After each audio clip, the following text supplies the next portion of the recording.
For those of you who don't know, GQ is a Rolling Stone style magazine that does like profile pieces, interviews, things of that nature. Okay. And after they had profiled the millennial Jon Stewart, Adam Friedland, they reached out to me as well and were like, well, we got to do the millennial Joe Rogan of the left, Hasan Abi Piker. And I, of course, said, yeah. I mean, GQ is a big deal. This is a magazine that I read in Turkey, right? And I was very excited at the opportunity, and I took it. And I think that from what I understand, they were first and foremost predisposed with like the photo shoot, and then they slapped the interview onto it afterwards. And I think the photos came out really great. So I am excited about that. So when they hit me up, I was like, yeah, I'm down to do it.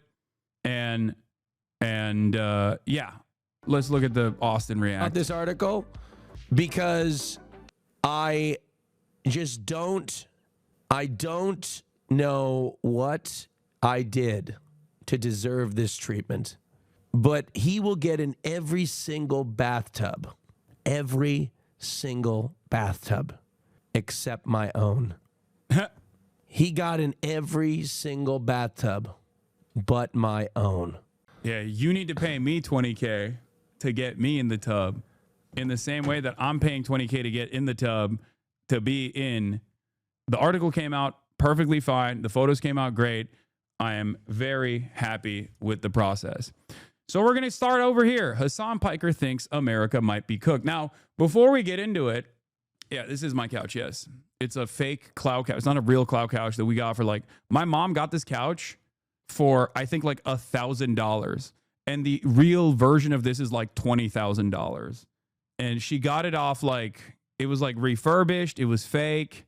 It's like a Temu ass sectional fake cloud couch. Way back in the day. It's very comfortable. Was it Gentlemanler 3 aylık or GQ? It's GQ. Wow, you look very hot in all the pics. Yeah. And let's get started. Let's do it. You know, I don't have I don't actually have a what do you call it? Like I have a say in how these photos work. Like I was at the mercy of the photographer, and I think she did a great job, and I'm very stoked on it. Okay, so the article starts with Hasan Piker thinks America might be cooked. Martial law, canceled elections. Wait, what the hell? I have to subscribe? What the frick? No. Hasan Piker thinks America might be cooked. Martial law, canceled elections. The combative leftist streamer Hasan Piker predicts an ominous possible future for the U.S. He's fighting back the only way he knows how, by raging against Trump, Israel, Democrats, and the wannabe bad boys of the manosphere, in between beefs with his ops and gym sessions with his boys. Articles by Kieran Press Reynolds, photography by Molly Madeline. Okay, so how do you know that tune? I started playing Expedition 33, and it's awesome. Okay. Here's how Hasan Piker starts each day. Working out, shooting the shit. It's Monday, 8:30 a.m., and we're in the backyard of a house in West Hollywood where there's a makeshift private gym with benches, pull-down machines, and dumbbells galore. This is where the 34-year-old political influencer keeps his thirsted-after body fit, joined by a few other neighborhood characters, including a guy who works on Pod Save America. His Bernie's beefcake, Kaya, tussles with a few other golden brown dogs. As Piker burns through a 70-minute workout, exhausting himself in the process, he strips his shirt off. An army of girls and gays, not to mention admiring looks maxers, would kill to be where I am now, next to Piker, as he pants in a pair of neon shorts with black Calvin Klein boxers poking out and the sunlight glinting off the sweat beaded on his chest hairs. I will say this. This dude's a great writer, okay? He's a little irreverent in his tone. And he does something in this article that is like a little bit of a no-no, but journalists do all the time because they're under no obligation to listen to whoever the they're profiling. He's young, but he's a great writer overall, and I think a lot of people will. I'll get to the parts where I think a lot of people will probably take issue with, but it's not a piece at all. You guys are so stupid for thinking that. Anyway, Piker's trainers fib me out about how much he's bench pressing. 300 pounds, question mark, before the real number comes out, 175. His personal best is 285. The conversation among the 7 men and women grows increasingly unhinged. Jokes about semen retention exercises morphing into a discussion about which Hollywood plastic surgeon is least likely to kill you. The new meta is ballerina cups. Women only going for A to B to C cup max, Piker muses at one point. Meta is a gamer-derived term for state-of-the-art. Nick Fuentes is gay, he says at another, echoing a common attack on the far-right streamer. He definitely likes cowboy porn, he adds, referring to an infamous incident on one of Fuentes' streams, which we will not detail here. Groans, gossip, and athletic guidance fly from all angles. Good, Haas. Get taller. Face down. Ass up. Towards the end, Piker starts describing how a chicken wrap he's been loving recently is very fibrous and bottom-friendly, leading another gym goer to tease him about his diet. Have I been having anal sex? No, Piker responds. I've always had nice poops. What a way to enter the conversation. 175 was the beginning, okay? We were warming up. That's why it's 175 is what I was is what I was pushing. I thought it was hilarious because it reminded me of the way my friends and I talk when we're over in our 40s. Travis Kelce, step aside. There's a new 6'4" hunk in town that's also wet. Piker has no filter. That's one reason he's the hottest left-wing political commentator online. His management team consists of one single guy named David. So he basically has no leash and answers to no one. Shouts out David. Shouts out to David, my manager, who is constantly responding to these inbound requests. I feel like this is a funny mention because it kind of shows that there is no like massive PR team or whatever the fuck people speculate.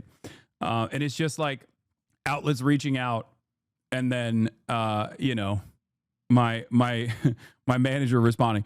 Anyway, every day, tens of thousands of people watch him dissect the news for 7 hours on Twitch. A typical stream involves him scrolling frenetically while clicking on links sent by fans in his chat, reacting to the latest viral clips and headlines, dishing with his viewers, and viciously sparring with haters. America Deserved 9/11 is one of his most infamous wisecracks. When Rush Limbaugh died, Piker played a clip of a dancing crab in celebration and vigorously bounced around his room. Piker's one of a new breed of streamers like Aiden Ross and Sneeko who are shaping the worldview of kids who never watch MSNBC or read the New York Times. In this online mirror world, Piker is the himbo gateway drug, introducing a legion of kids to progressive ideals like Medicare for all. Now, the reason why a lot of people, I think, took offense to this is because of the mention of Aiden Ross and Sneeko, but those are, whether you recognize it or not, some of the most recognizable figures in the streaming space that engage with politics. To normies. So that's the only reason why he's bringing that up is because they are relevant names in this sphere, not because he's saying I'm ideologically aligned with Aiden Ross or Sneeko. So once again, don't get your panties all bunched up, chatters. Okay, this is a normal way to describe this process. Okay. And then there's Gaza. Young people across America are calling out what they see as Democratic politicians' complicity in a U.S.-backed war that is more and more widely being called a genocide as Palestinians starve. Republican support for the war has been taken as a given, although MAGA Congresswoman Marjorie Taylor Greene has broken rank. Piker has opposed Israel's offensive since the start. It's the online arena where the most progressive but also most right-wing ideologies are taking hold now. In this unshackled world animated by constant beefs, Hasan is hated by both the right and center. He's a demigod and a demon, a crusader for good and a parasite on society, an empathetic hero and a so-called terrorist sympathizer. He claims the FBI might be surveilling him. Haters say they want him dead. As political experts sound alarms about authoritarianism, he's fighting back, one expletive and brain rot-filled live stream at a time. I mean, this guy's a great writer. I can't believe you guys thought this was a hit piece. And also, this is one of the few instances in mainstream media where they are actively talking about my position on Gaza and my politics without like sheltering you from the truth. They're not just simply saying like Hasan is a Democrat and progressive and is, hot. They're not doing that. They just like the dude straight up put a lot of the things I said in there. So I'll take it. After the gym sessions, Piker, Kai, and I load back in his black Mercedes-Benz and drive to his place, a large townhouse with a Suzuki motorcycle in the front and a slender pool in the backyard. Piker dips for a second to freshen up, leaving me to explore the house. Fan art litters the walls, and TVs, hats, Trump has 2020, Jesus is my boss, Korea veteran, and Zyn containers are scattered around. A set of shelves contain a slew of books, including Noam Chomsky's Profit Over People, Neoliberalism and Global Order, Tony Tolatume's Tulatimute's incel epic Rejection, and numerous volumes of Marvel, Naruto, and Death Note manga and comics. He isn't beating the socialist who owns commodities allegations, but his house feels more like the product of a nerd who would write anime swords and free public transportation in his house as someone obsessed with luxury excess. Piker suggests we chill in his studio, which is even more chaotically cluttered than the rest of the house. There's a shelf stacked with rare World of Warcraft collectibles, a basketball, and a vinyl record of rapper Osama Sun's Jump Out. One corner contains a colossal Labubu doll encased in plastic. Behind it, there's a cutout of Bernie Sanders' classic diva pose at the inauguration and a poster of Barack Obama with Queen Elizabeth II. Cameras and mics flank an intricate recording setup that could pass for the bank of security devices at a Westfield mall. Piker, who's put on a black merch t-shirt for the Shrimmer Valkyrie, sits across from me and slurps an iced coffee.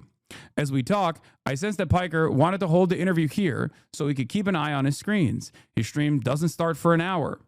But the chat's buzzing with fans impatiently waiting for him to log on. That's how unbearable you guys are, by the way. That like you're so unbearable in the offline chat that a journalist peeks over at the active offline chat that and he sees all of you going, he's live. I'm baiting. He's live. I'm not baiting. He's actually live this time. Why isn't he live yet? And he sees that and he goes, wow, these guys are insane. Okay. He's remarkably energized for a guy who just finished a punishing workout and spent the previous day playing basketball with influencer Ludwig Ogren and other friends. His team lost the first game, but came in clutch later on. I had to show these nerds what's up, he says, with a laugh. By the way, for anyone looking to get buff and clutch games like him, here's Piker's supplement stack. 1 espresso shot, pre-workout, 4 creatine pills, fish oil, I don't eat seafood, zinc, ashwagandha, I don't know if it works, I just take it, minoxidil and finasteride. I'm technically on HRT, hormone replacement therapy. I have DHT blockers for hair loss that I've been taking for years now at this point. Zinc for the ropes? No, zinc is for sickness, no? I thought it was like for a healthy immune system. Is there a reason why you take creatine pills instead of the powder? Yes, and that is because I just don't mix it with anything. I just down it as pills. Piker grew up in Turkey, developing his leftist worldview against the backdrop of Prime Minister and eventual President Recep Tayyip Erdogan's regime. What is this? Silent G, that's funny. He moved to America, rushed to frat at Rutgers University, impressed girls, and Nepo babied himself into working for his uncle, Cenk Uygur, who owned the left-wing news network The Young Turks. Piker went full-time streaming in 2020 and has since become the most popular political creator on Twitch, with over 2.9 million followers. Bernie Sanders, AOC, and numerous other celebs have hopped on his stream. His work ethic is terrifying. In 2020, he claims he spent 42% of his time on camera, more than 10 hours a day. I'm an addict, he says. I've been an addict my whole life, so everything I do, I get addicted. Twitch streaming, working out, eating healthy. Piker describes his career as a protracted and so far largely unsuccessful effort to pull the Democrats to be more radical, to be actually progressive. This was my favorite paragraph in the entire article, by the way. Okay, I'm going to start it from the start. Piker describes his career as a protracted and so far largely unsuccessful effort to pull the Democrats to be more radical, to be actually progressive. While he's beloved by many leftists, he's often reviled by liberals, the centrists, whose views are largely reflected by the party leadership. This became especially clear after October 7 Hamas attack on Israel. You have a guy like me, name is Hasan, and I'm saying, no, you don't understand. Israel is still very much the responsible party for October 7, for like 75 years of brutal occupation and apartheid. And people were like, oh, you're a terrorist. And that really hasn't gone away. Last year, Democrats first invited him to and then ejected him from the Democratic National Convention after he interviewed some delegates who were part of the undecided group protesting Israel's war in Gaza. I just eat it from both ends in that issue, he says. You're getting hate from the far right, and you're getting it from the liberals and the centrists and the institutions. So you just have nothing. You only have your community. You only have your grassroots backing. But in recent weeks, with videos of starving Palestinian children flooding social media, more Democrats are speaking out about the war. Piker won't give them credit for that just yet. I'm used to Democrats operating in this incredibly cynical way, he says. So I'm not surprised by this about face, if you can even call it that. Many people aren't even doing an about face. They're mostly just ass covering. Piker's also quick to call out his peers in the manosphere, saying that social media is putrefied into a hate-filled hellscape, worse than the subculture that gave rise to Gamergate, the coordinated misogynistic attack on women in the video game world that was an ignition point for the modern reactionary right. Did I get rated? Why am I getting a ton of new followers right now?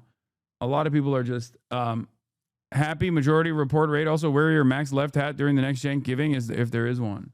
Oh, the majority report. Hope you had a good stream. Yeah. Hate-filled hellscape worse than the subculture that gave rise to Gamergate, the coordinated misogynistic attack on the women in the video game world that was an ignition point for the modern reactionary right. This rage chamber is thronged by far-right figures like Andrew Tate, white supremacists like Fuentes, and outwardly apolitical podcasters and streamers like Nelk Boys and Aiden Ross, who fawningly interviewed Trump ahead of the election in 2024. I call it vice signaling. These guys, whether they're real villains or not, are presenting themselves as bad people, and people like it. Piker says, nobody likes cancel culture, but goddamn, that shit was keeping in check. Of course, Piker himself is an edgelord too, eager to breach taboos just on behalf of progressivism. For example, he proposes Nuremberg-style trials for those in the media who he sees as taking part in a propaganda apparatus for the state. He says he told the Nelk Boys straight up that they should be tried. But, Piker continues, there are far more consequential, far more noteworthy figures that deserve to be put on trial than like the Nelk Boys. Specifically, he says, New York Times columnist Bret Stephens. Piker may be the product of an often irony-poisoned online space, but his defense of the Palestinians is pure and deeply felt, as it is among large swaths of Gen Z. So he was incensed when Stephens recently wrote that there is no genocide being committed by Israel. Literally 3 days after, like a Jewish-Israeli Holocaust scholar wrote a New York Times editorial saying it's definitely a genocide, Piker says. Bret Stephens came in hot and was like, no, actually, listen to me instead. On July 15th, Dr. Omer Bartov, a professor of Holocaust and Genocide Studies at Brown University, wrote a Times opinion piece headlined, I'm a genocide scholar. I know it when I see it. A Stephens column, No, Israel is not committing a genocide in Gaza, followed 1 week later. Piker may see mainstream media as propaganda, but he blames prominent online figures for actively suppressing criticism. He says many creators keep silent to avoid retribution. They're fearful of the mass doxing and hate raids they'll incur from some of the top content creators in the space right now. Piker is, for that reason, paranoid, and justifiably so. Sinking back into his chair, he says that years ago during a live stream, he was swatted. Someone had anonymously sent SWAT team to his house. He was arrested, handcuffed, had a gun pulled on me, helicopters, he recalls. I heard something going on outside, and I was like, what the f*** is going on? Is dudes with AR-15s going, get the f*** out? Piker, it was widely reported, was also recently detained by Border Patrol when he returned to America from France. He says he was interrogated about his politics, especially as they relate to President Trump and Gaza. Yeah, I mean, this was the first time I openly revealed. This was in many houses ago. So, I said it. I said it in the interview, long time ago. Of course, it's a constant issue for streamers, and I felt comfortable revealing this because it's been a long ass time, and also on top of that.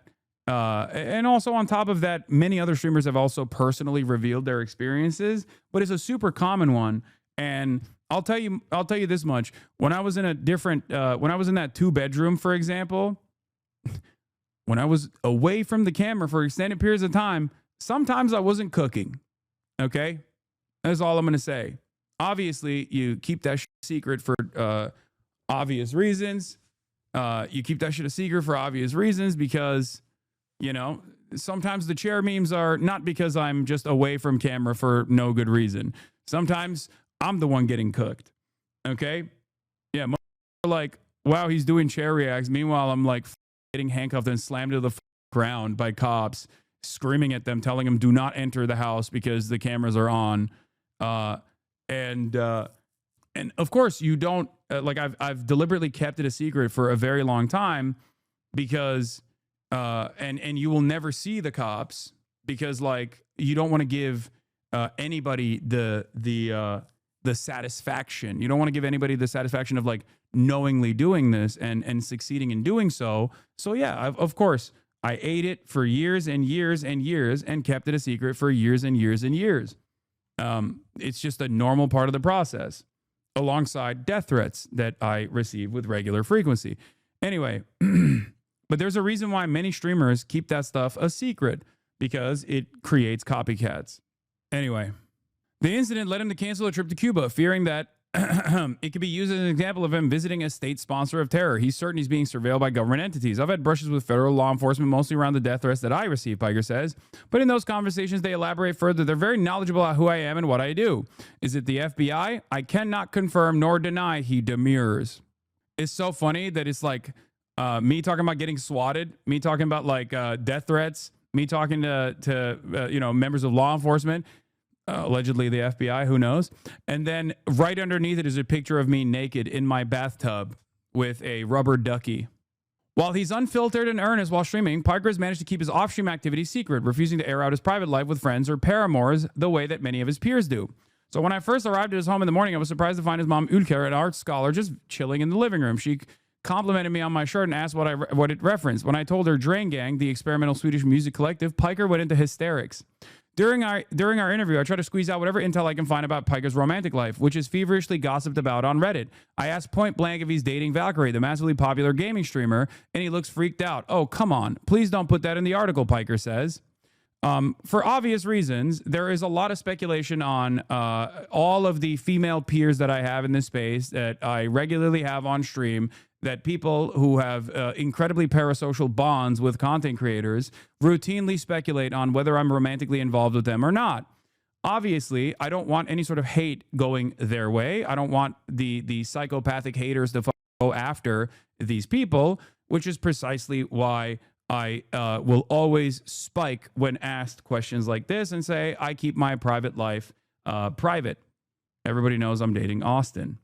But it's there's a reason for it. Like I don't entertain this stuff at all, and the reason is obvious, because people are incredibly vicious. Oh, come on, please don't put that in an article, Piker says. I just want to keep certain things private. I don't even want to fuel speculations. Think of me as an asexual being. He plans on settling down eventually. I mean, I literally told him. I told him straight up before the interview as well. I don't talk about my private life. If you ask me like even names or anything directly, I'm not going to answer it. And as he said, like, this is a common meta on Reddit, common speculation.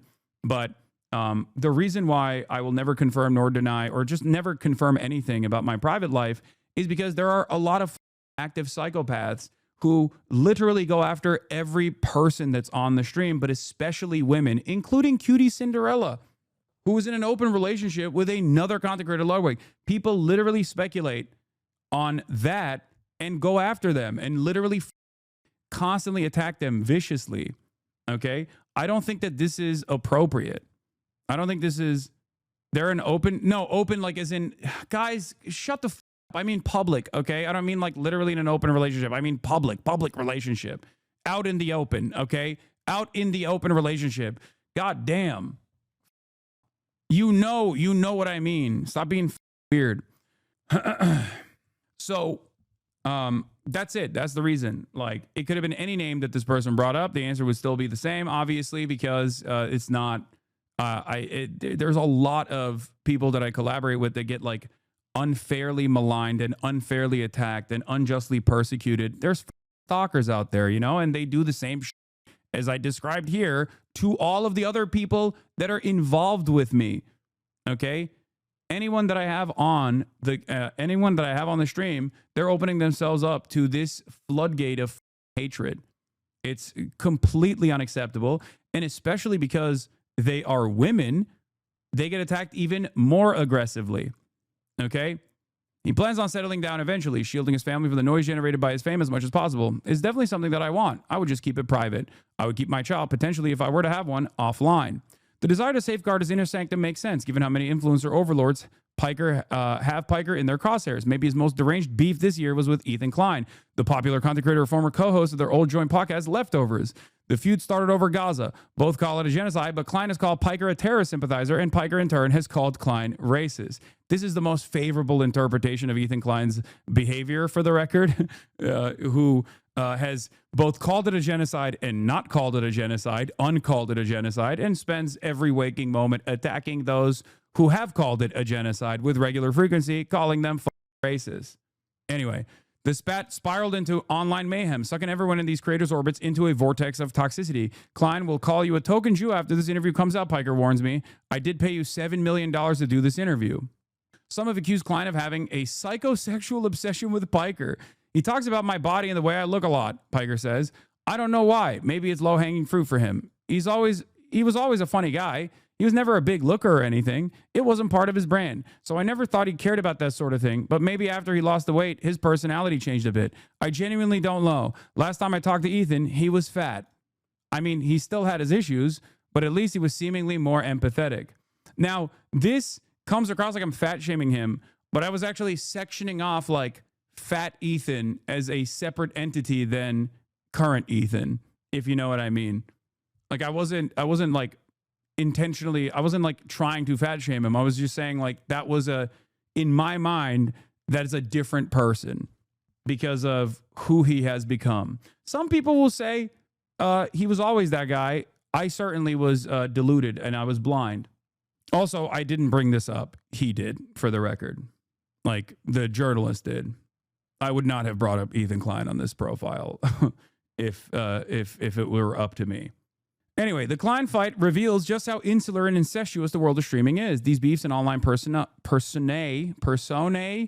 are the substrate from which Piker, the streamer in person, springs. He texts with AOC sometimes, sure, but his close friends aren't campaign strategists and professional politicians. They're the creators he plays basketball with, like Ludwig, Buddha, and the video game speedrunners like Point Crow, and the influencers. By the way, I didn't say that these are like my best friends or whatever, okay? He asked me who I played basketball with, and I told him the names, like, and then he just wrote it as though we're like constantly hanging out. Like, it's so funny. Point Crow's gonna be like, what the And the influencers goes podcast, Cutie Cinderella, Will Nev, and Austin show. You could visualize the streaming world as a series of lunch tables or loose clusters of collaborators like the AMP Collective and the FaZe Clan. This world of influencers is its own Hollywood with a distinct cast of A-listers and cult faves. Piker recently attended creator Tara Yummy's birthday party at the Roosevelt Hotel. A weird collision between old and new school celebrity where FaZe Adapt and Jason the Ween sidled up next to Miranda Sings and Love Island contestants. Indie Sleaze documenter Cobra Snake shot the photos. In LA, Piker likes to hang out with the Roomies, a gamer lifestyle streamer house run by people like Valkyrie, Fuseli, and Tina Kitten. When he's in New York, he socializes with professional media world friends like Adam Friedland and the other cheeky stars of Leftist Paws, Chapo Trap House, and TrueAnon. Piker's thoughts are so frenetic, I can't help but probe him on anyone and everything, like whacking a pinata to see what falls out. He denigrates Asmongold and ContraPoints, praises I Show Speed and Joshua Citarella, says the fact that I watch the surrealist YouTuber JReg means I'm fried. I test him on a scatter spray of media heroes and villains. Curtis Yarvin and Peter Thiel, baby-brained, LARPing as educated people. Even William F. Buckley would make mincemeat of these guys. On one of his 3 desktop computers, he pulls up a long-winded X thread in which Yarvin called billionaires a censored version of the N-word. He didn't actually say the N-word, which is kind of funny, because I thought the point of wanting to kill cancel culture was so you could say the N-word as a white guy. He tells rich people that they're gods, and rich people love hearing that from a guy who's maybe read one Nietzsche book or something. Yeah, I was linking him stuff, IRL. I'm a linker. I mean, I do this literally with my friends, where we just on the couch and I show them like stupid Instagram memes and shit. You know? Red Scares Dasha Nekrasova and Anna Kachian. I don't think about them at all, but they're annoying and kind of dumb. I don't think they like me too much because I'm progressive and not a Zoran Mamdani. Big Z's the man. He's great. He's going to implement woke Sharia in New York. Very excited about that. All the buildings out the face Mecca. That kind of good stuff. Drain Gang. I can't believe you told my mom that. One of the main things people criticize Piker for, besides the whole champagne socialist thing, which is overblown, is taking criticism poorly. Piker acknowledges while also criticizing the criticism of how he takes criticism. Still, he seems to realize he's made mistakes in the past. He cites ReactGate, the backlash he faced for putting content on stream while stepping away from the camera for extended periods of time. This is so crazy and so niche to talk about on Gentleman's Quarterly, he says with a chuckle.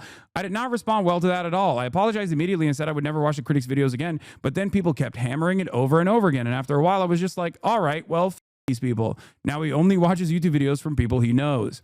As obnoxious as his methods are, Piker clearly has genuine convictions. Remember what the web was like back in the 2010s when YouTube was overrun with mini Ben Shapiro's and wrecking blue-haired SJW's compilations?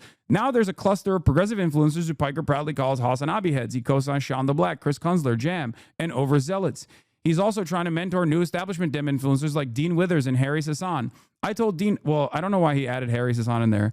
I did talk to Dean Withers in the past, though. I told Dean personally, 1, stop with his liberalism cut it out, become more leftist, and 2, try to do things that are not just debate focused, he says. They're not listening to me, so who knows? I think there were more people that I added on there, like Michael from Pennsylvania as well, but I guess they didn't make the cut in print. Some would argue that if the Democrats were smart, they'd go all in on leftist populism and subsidize a Piker-led creator boot camp to help beat back Trump 2.0. But Piker has no faith in liberal politicians. He thinks Kamala Harris, who currently leads in many polls about prospective Democratic presidential candidates, has no shot in 2028. He's not even convinced there will be elections in 2028. I mean, it's moving in that direction pretty hard. All it takes is one big event for Donald Trump, who's been salivating at this, to be like, it's martial law time, Piker says. First, they will take out or erode some of these constitutional protections, whether it be due process, birthright, citizenship, and the First Amendment. Then they'll rebuild the legal system to their advantage in a way that suits their white nativist agenda. Once again, the reason why I appreciate this article is because while it ends up humanizing me and showing me in maybe even more vulnerable settings, and reveal certain aspects of my life, like the death threats and the swatting and all this shit. It also simultaneously does a decent job of showcasing my perspective. See, I knew I had a good reason to hate this article. In all seriousness, I didn't like it from the perspective of a boomer who used GQ. It seems like they didn't respect you, violated journalistic norms about background conversations, but it runs down the real work you do. Yeah, I don't care.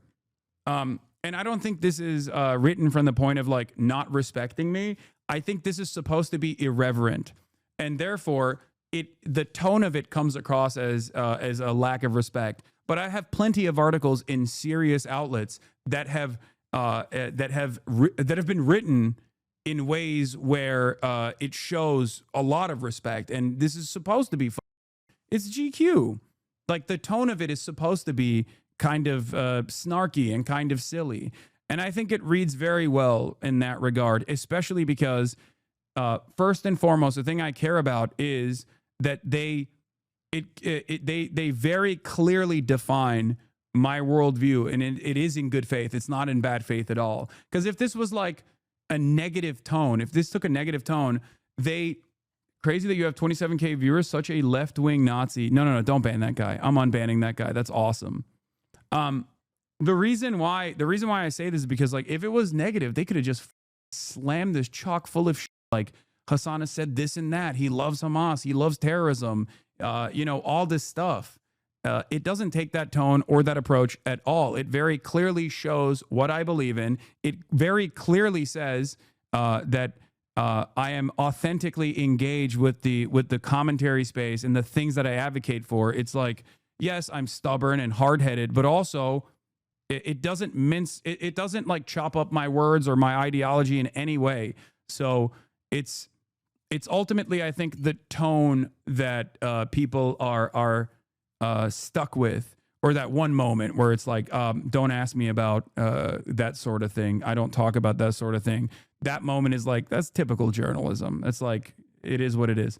Anyway, I don't know why people say it's bad. I mean, I think it's very good. I like it. Yeah.